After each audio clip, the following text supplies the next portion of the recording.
Hey everyone, Truckin' John here, and I'm on home time, and we're here at Jollibee here in Union City, California.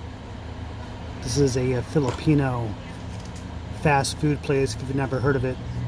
I enjoy their chicken and their pandesal corned beef sandwiches. That's about it. They have a lot of other stuff on the menu, but today we're gonna grab some chicken and a few other things. I'm gonna let the Filipino order.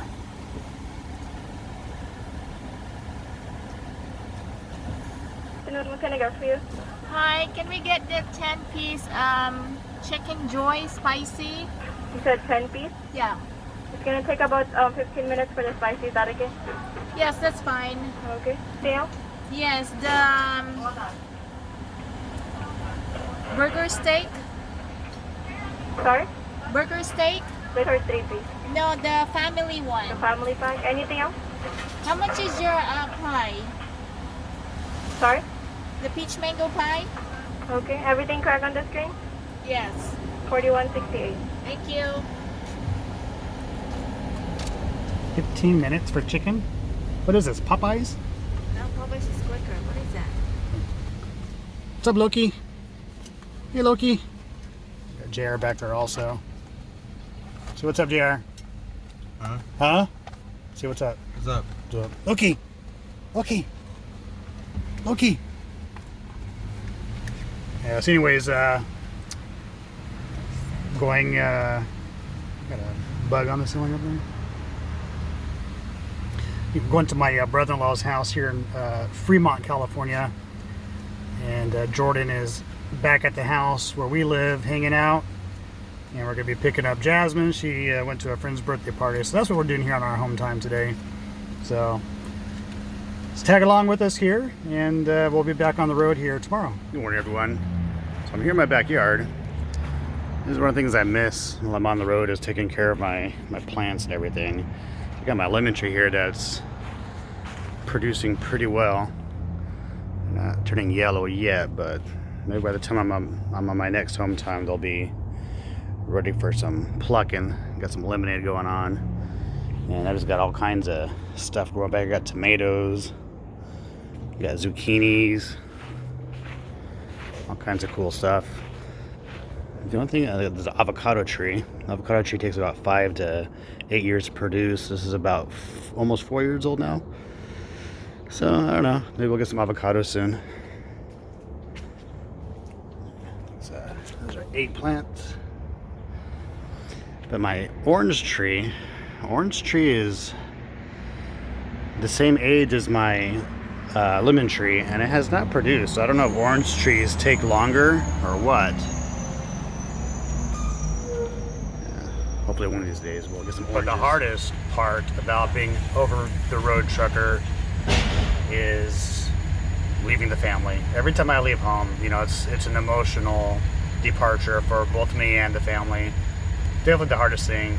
Doesn't matter how old the kids are. You know, when I got into this trucking industry, I was like, well, the kids are older, and I think that does help a lot, because they're very independent now. You know, if they're toddlers, that's more, especially when you have multiple kids. I think that's too much stress on the mom or on your wife or your spouse, your husband, whoever's at home with them.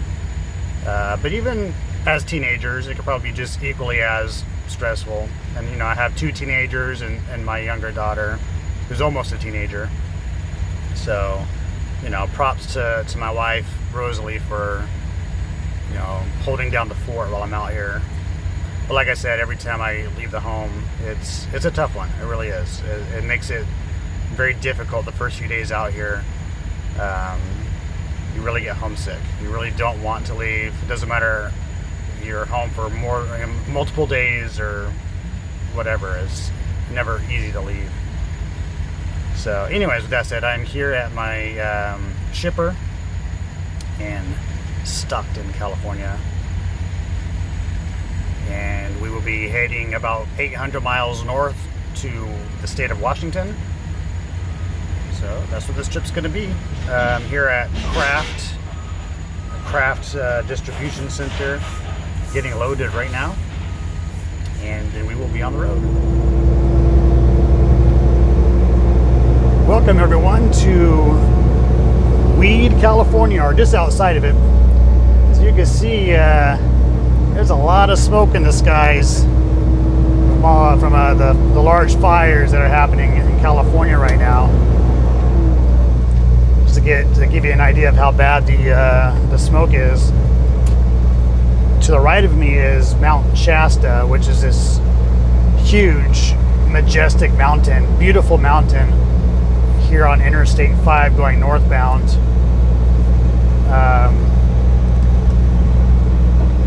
And I can't see it at all. Usually you can see it from this part of the interstate. You can see this beautiful mountain like right here to our right. I don't know if you can barely see the bottom of it right here in front of us. But to the right of me is this huge mountain and you just can't see it. It's completely erased from existence. Hiding behind all the smoke. Well, to the right of me and towards the back. I guess you couldn't see from the camera angle anyway, but the point is, it's so smoky and so nasty over here that you just can't see nothing. And also look how low the water is. I don't know if you can see that in the camera. The water level's really low.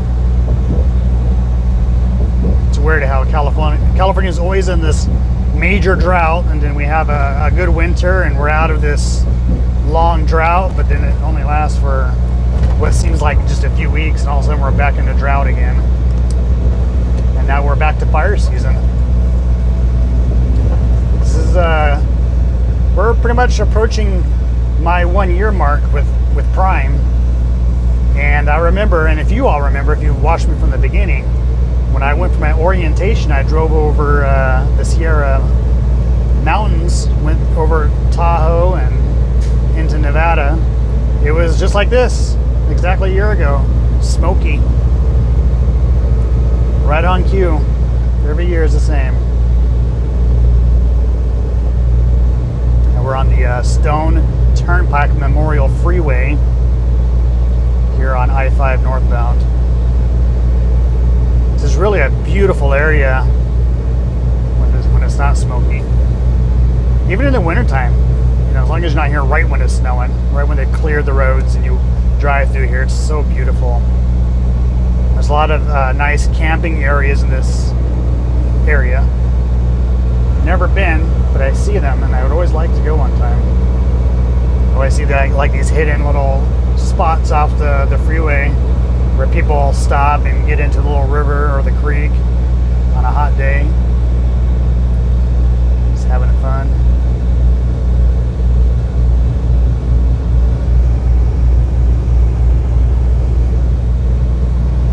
So anyways, I'm approaching the Oregon border. Like I said, we're heading up to Washington.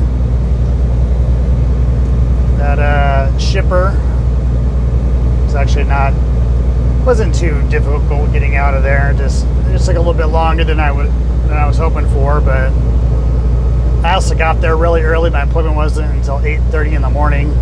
I got there around, I don't know, 7:45. So really, they didn't take too long. I got out of there around 10 o'clock and been driving ever since.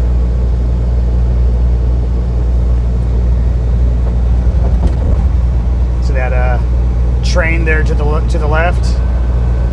Whenever I see a train going through the mountains like this, I always think that the conductor or the engineer, the guy that drives the train, the guy or gal that drives the train, you must see some really, really good views that you never see from the road as a driver, or probably from anywhere. They probably see some of the countryside that most people don't get to see.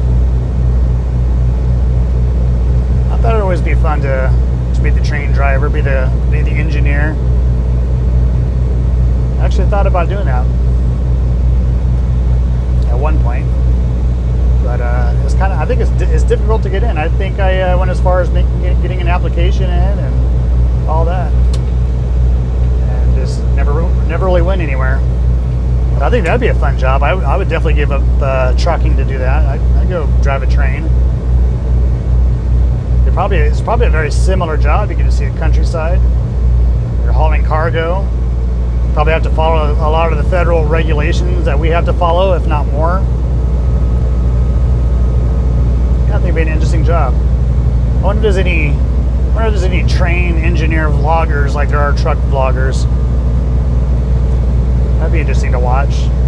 See what their orientation and their training process is, all the way up to them driving the train and going across country, going everywhere like what we do. I'm gonna have to look it up and see if there are any vloggers out there. If you guys know of any, let me know. I'd like to take a look. Well, I'm gonna keep on driving here. I'm gonna try and enjoy what scenery I can see through the smog or fog or smoke. I'll see you down the road.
So we stopped here in Phoenix, Oregon, not Arizona. Here at this Petro truck stop, stopping here for the night. We drove for about 8 hours, just under 8 hours. It's about 370 miles we drove. Now we got plenty of time on this load, so it's not like we're in a rush. I still have all day tomorrow to drive, and I've only got about 350 miles left for this trip. And so I have all day tomorrow, and then early the next morning at 3 in the morning, that's when it's actually due. So just kind of putting along, taking my time. That's what we're doing. We're gonna relax for tonight. Loki's doing his thing. Clips is parked right over there. It's almost 6 p.m. Still a lot of parking here. The skies have definitely cleared up since we've come into Oregon. They're really smoky there in California. When I was saying Shasta Mountains to my right, I was wrong actually. It's actually a little bit more north. It's a couple more miles. If any of you recognize that bridge I went over with that water, you'll probably know that. I was not near Shasta Mountain at that point. I thought I was, but apparently it's a little bit further north. But I was still right. I mean, by the time I got to the Shasta Mountain area, you could not see the mountain. This is just smoky. You could barely see anything. It's like a really heavy haze, like foggy conditions, but it's just the smoke from the fires. It's terrible. So that's going to do it for tonight. I'm going to shut it down. We're going to get some rest and start again tomorrow morning. So see you in the morning. Check out the smoke over the mountain with the sun coming up. It's pretty crazy.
Alright, so we just stopped at this Love's. Taking Loki for a quick walk, taking our lunch break, and I think I'm gonna head on in and take myself for a walk, if you know what I mean, and maybe take a shower, take advantage. Got plenty of time on this run, so it's not like we're in a huge hurry. I'm about 4 hours from my delivery, and I'm not due until 3 o'clock tomorrow morning. So yeah, I'm just gonna stop at the rest area that's pretty close to it tonight, and then we'll continue on. All right, so I feel like $1,000,000. I had my shower, got to use the restroom. Now we're gonna get on the road. So we got about 4-hour drive or so to get to our rest area, which is just outside of our final destination, which is tomorrow morning. So yeah, here we go.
Washington. Thank you.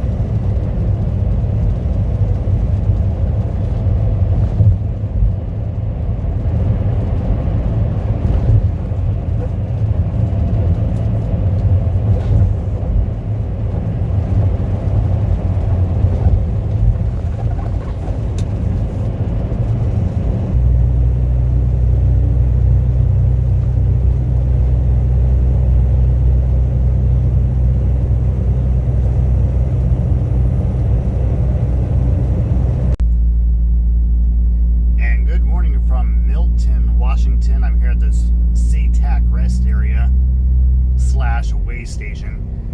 Man, talk about almost no parking here. I had a bonus park for the first hour when I got here last night, and someone pulled out of a spot, so I slipped into it real quick.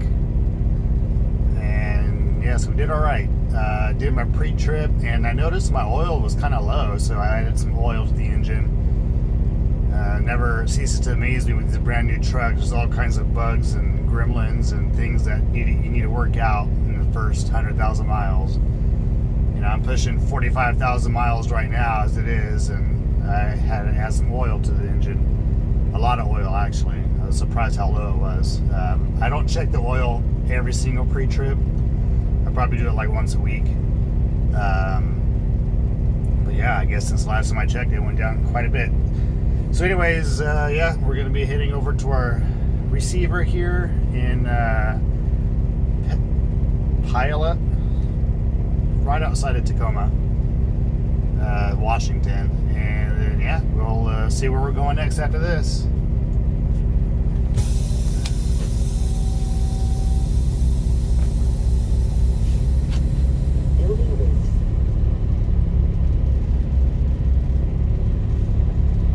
Proceed northeast on I-5 in 1 mile.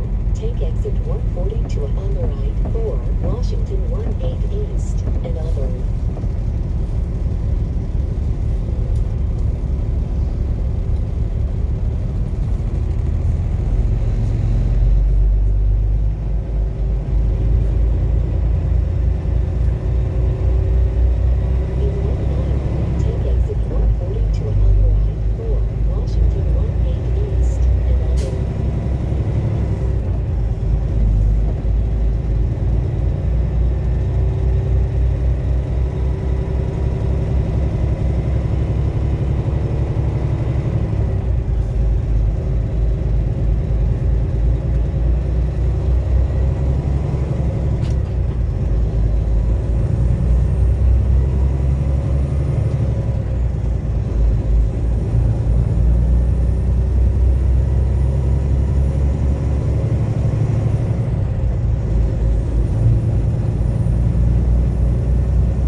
Alright, so we made it over here to our receiver, and yeah, they're taking their time. Talk about the personnel just being rude also, trying to check in this morning. So I got here about 2:30 this morning, and it is now 8:30 in the morning, and they're probably about halfway done unloading me, but that doesn't mean I'm going to be done soon, because I don't know how long they're going to take with the paperwork, and who knows what other delays I might run into here. I did get a pre-plan, which I have plenty of time to get there, so I'm not in a big rush, but I dislike waiting for such a long time. You know, when you get somewhere at 2:30 in the morning and they don't start getting to you until 7:30 or 8 in the morning. I mean, the good news is I got to rest a little. It's just you don't get real good sleep because you're waiting. This is one of those facilities where it's a green light, red light facility, which means you back in on a green light, it turns red, then you gotta wait for it to turn green, and then you gotta go get the paperwork. They don't call you, they don't come out and knock on your door. So every 30 to 40 minutes you gotta get up and look. Oh, they haven't even started unloading me yet. Or you gotta wait for the truck to start rocking, so you know they started unloading you. And then once they do start unloading you, then you gotta keep looking to make sure it's not green every time they stop. unloading, you haven't felt the truck shake for a while, so you got to check. See, oh, nope, still red. So they're not done.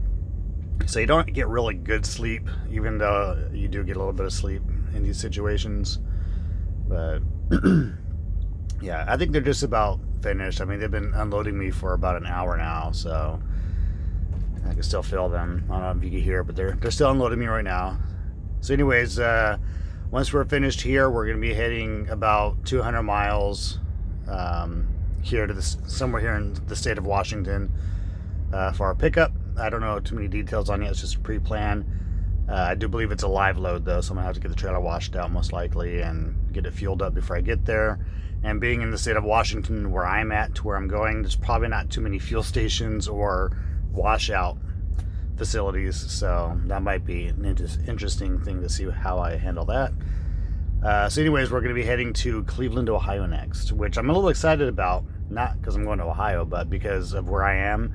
I get to probably, most likely, they're going to route me through the 90, which is going up through Montana and the Dakotas and all that, which I rarely get to do. I rarely get to travel that part of the country, which is a beautiful part of the country, especially when it's not wintertime. So looking forward to that in the next video. So I will see you guys then, and hey, thanks for being here. Thanks for tagging along. I really appreciate it. Thank you to all my Patreon subscribers. I'm trying to get your names into the videos just to show my appreciation. So if your name's not in there on this video or the next video, it will be coming. Don't worry. You know, like I said, a lot of these videos I record weeks before they're actually published. So a lot of things happen in between, right? So all right, guys, I will see you down the road.